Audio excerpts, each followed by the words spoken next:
Electoral బాండ్లు ఇస్తే 35 కోట్లు భారతీయ జనతా పార్టీకి ఇప్పించావు కాదా? 35 కోట్లు భారతీయ జనతా పార్టీకి ఎలక్ట్రల్ బాండ్ రూపంలో నువ్వు ఇప్పించావు నీ అల్లుడి చేత అరబిందో గ్రూప్ ద్వారా.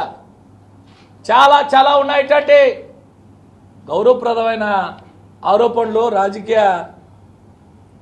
రాజకీయాలుగా చేసుకుంటే గౌరవంగా ఉంటుంది. నేను నెల్లూరులోనే ఉంటా. సపరేట్ మేనిఫెస్టో అందరూ అయిపోయింది. సపరేట్ మేనిఫెస్టో నెల్లూరు నగరానికి ప్రత్యేక మేనిఫెస్టో. ఎక్కడికి పోతే అక్కడ ప్రత్యేక మేనిఫెస్టో. ఉదయగిరికి ఒక ప్రత్యేక మేనిఫెస్టో, నెల్లూరుకు ఒక మేనిఫెస్టో. తెలుగుదేశం పార్టీలో ఎవడైనా చెప్తే అమ్ముడు పోయారు, వైసీపీలోకి వస్తే ప్రేమగా వచ్చారు. తెలుగుదేశం పార్టీలో ఎవడొచ్చినా ఆయన అమ్ముడు పోయాడు, ఈయన పార్టీలోకి వస్తే అసలు పోలిక ఎక్కడిది? నీకు వేమిరెడ్డి ప్రభాకర్ రెడ్డి గారికి పోలిక ఉంది అసలు? నెల్లూరు నియోజకవర్గ పార్లమెంటు నియోజకవర్గ ప్రజలారా ఆలోచన సాగించండి.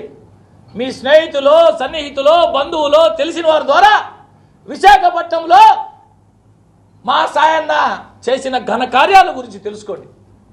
ఓటు వేయవచ్చా లేదా అడిగి తెలుసుకోండి. ఈయన నెల్లూరులో అడుగుపెట్టిన మరుక్షణం, ఈయన బ్యాచ్ అడుగుపెట్టిన మరుక్షణం ఖాళీ ప్లాట్లకు మొత్తం ఫెన్సింగ్లు వేసుకుంటున్నారు, ఎక్కడికెక్కడ భద్రపరుచుకుంటున్నారు. విఘ్నులైనటువంటి నెల్లూరు పార్లమెంటు ప్రజలు ఖచ్చితంగా తగిన తీర్పు ఇవ్వబోతున్నారు. నువ్వా వేమిరెడ్డి ప్రభాకర్ రెడ్డి గారి గురించి ఆలోచన చేసేది? నువ్వా వేమిరెడ్డి ప్రభాకర్ రెడ్డి గారి గురించి మాట్లాడేది? తన కష్టార్జితంతో ఎక్కడెక్కడో వ్యాపారాలు చేసుకొని తన సంపాదించిన డబ్బు తీసుకొచ్చి పుట్టిన గడ్డకి ఎంతో మేలు చేయాలని చెప్పి అనేక రకాల కార్యక్రమాలు, సంక్షేమ కార్యక్రమాలు, ధార్మిక కార్యక్రమాలు, ఉచిత విద్య, ఉచిత వైద్యం, పేదలకు ఎక్కడ ఏ అవసరం ఉన్నా నేను తన తలుపు తట్టిన ప్రతి ఒక్కడికి తనకు చేతనైనంత సాయం చేసే వేమిరెడ్డి ప్రభాకర్ రెడ్డి ఎక్కడా? ఊళ్ళో ఆస్తులు పెరుక్కునే నువ్వెక్కడా?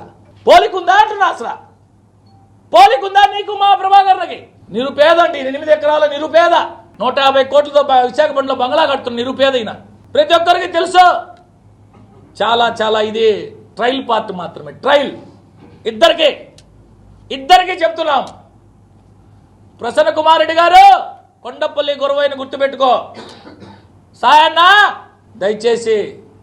దయచేసి వాస్తవంగా నిన్నటి వరకు ఆ పార్టీలో ఉండాం, 15 ఏళ్ళు కలిసి పనిచేసాం, గౌరవప్రదంగా హుందాపురంగా మాట్లాడాలా, పనిచేసుకోవాలనుకున్నాం. మమ్మల్ని మా జోలికి రావద్దు. ఓటు అప్పీల్ చేసుకోండి, మీరేం చేస్తారో చెప్పుకోండి, మీరేం చేయబోతున్నారో చెప్పుకోండి, మీరు ఏం చేశారో చెప్పుకోండి, అంతే. వ్యక్తిగతంగా మా నాయకుల గురించి మాట్లాడితే మీరు తట్టుకోలేరు.